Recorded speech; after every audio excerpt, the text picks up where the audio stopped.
अस्सलाम वालेकुम फ्रेंड्स, उम्मीद है आप सब खैरियत से होंगे और ठीक होंगे। आज के इसी लैंग्वेज के लेक्चर नंबर 8 में हम पढ़ेंगे कि इफ़ एल्स सिलेक्शन स्ट्रक्चर क्या होता है। बेसिकली लास्ट वीडियो में हमने इफ़ सिलेक्शन स्ट्रक्चर और सिलेक्शन स्ट्रक्चर्स पढ़े थे, बट आज की वीडियो में हम इफ़ एल्स सिलेक्शन स्ट्रक्चर पढ़ेंगे। So let's start.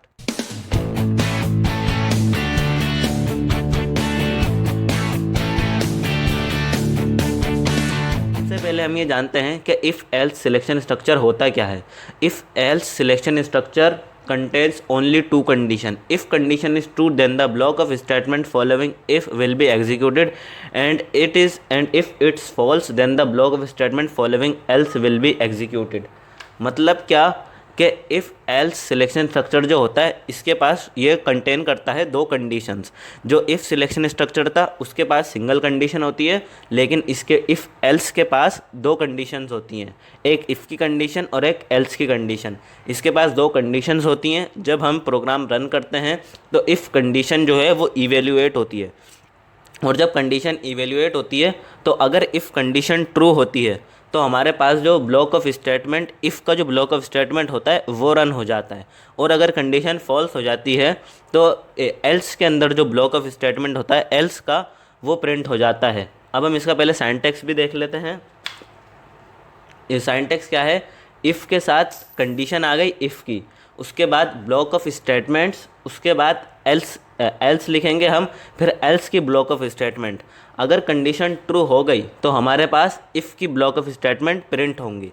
अगर हमारे कंडीशन फॉल्स हो गई तो एल्स के जो ब्लॉक ऑफ स्टेटमेंट है वो प्रिंट होंगी। अगर इफ़ की कंडीशन ट्रू हो गई तो एल्स की ब्लॉक ऑफ स्टेटमेंट प्रिंट नहीं होंगी, और अगर एल्स की कंडीशन ट्रू हो गई तो ब्लॉक ऑफ स्टेटमेंट जो है इफ़ की वो प्रिंट नहीं होंगी। यानी कि अगर इफ़ का ब्लॉक ऑफ स्टेटमेंट प्रिंट होगा तो एल्स का प्रिंट नहीं होगा, और अगर एल्स का प्रिंट होगा तो इफ़ का प्रिंट नहीं होगा। और उसके अलावा इसके अंदर भी बेसिक वही रूल है कि अगर हमारे पास प्रिंट एफ की या कोई से भी ब्लॉक ऑफ स्टेटमेंट जो है वो सिंगल है तो हमें ब्रेसेस रिक्वायर नहीं होंगे, लेकिन अगर हमारे पास मल्टीपल स्टेटमेंट होंगी यानी कि एक से ज़्यादा होंगी तो हमें ब्रेसेस रिक्वायर होंगी। अब हम चलते हैं अपने प्रोग्राम की तरफ और पहले से अपने प्रोग्राम में देखते हैं। सबसे पहले हमें इधर हेडर फाइल देनी है #include stdio.h, जिसका मतलब है स्टैंडर्ड इनपुट आउटपुट। उसके बाद हमें अपना इधर मेन फंक्शन देना है void main, void का इधर हमने मेन फंक्शन दे दिया। उसके बाद इधर इंटीजर डेटा टाइप के अंदर हमें एक वेरिएबल देना है। इसका हमें पहले क्वेश्चन बना लेते हैं हम इसका क्वेश्चन क्या बनेगा कि इसके अंदर भी हमें क्या करना है, इनपुट मार्क्स करना है, marks of student and print pass और फेल। यानी कि हमें एक स्टूडेंट के मार्क्स प्रिंट करने हैं जिसकी बेस पर उसको हमें रिज़ल्ट देंगे कि ये पास है या फेल है। तो इसके लिए हमें सबसे पहले इसके अंदर हम अपना लिखेंगे enter the marks of student. उसके बाद स्कैनएफ के अंदर हम देंगे \n दे दिया हमने, इधर %d दे के m करेंगे। उसके बाद इधर इफ़ की कंडीशन देंगे। इफ़ की कंडीशन में हम क्या रखते हैं, इधर हम दो कंडीशंस देंगे कि अगर इफ़ की कंडीशन ट्रू हो, यानी कि हम इधर वही पासिंग मार्क्स लास्ट वीडियो वाले ही रखते हैं कि मार्क्स अगर ग्रेटर देन और इक्वल टू हो 33 के, तो हमारे पास जो है वो प्रिंट एफ हो जाए, तो हमारे पास प्रिंट हो जाए क्या, हमारे पास प्रिंट हो जाए \n के यू हैव पास्ड, यानी कि आप पास हैं।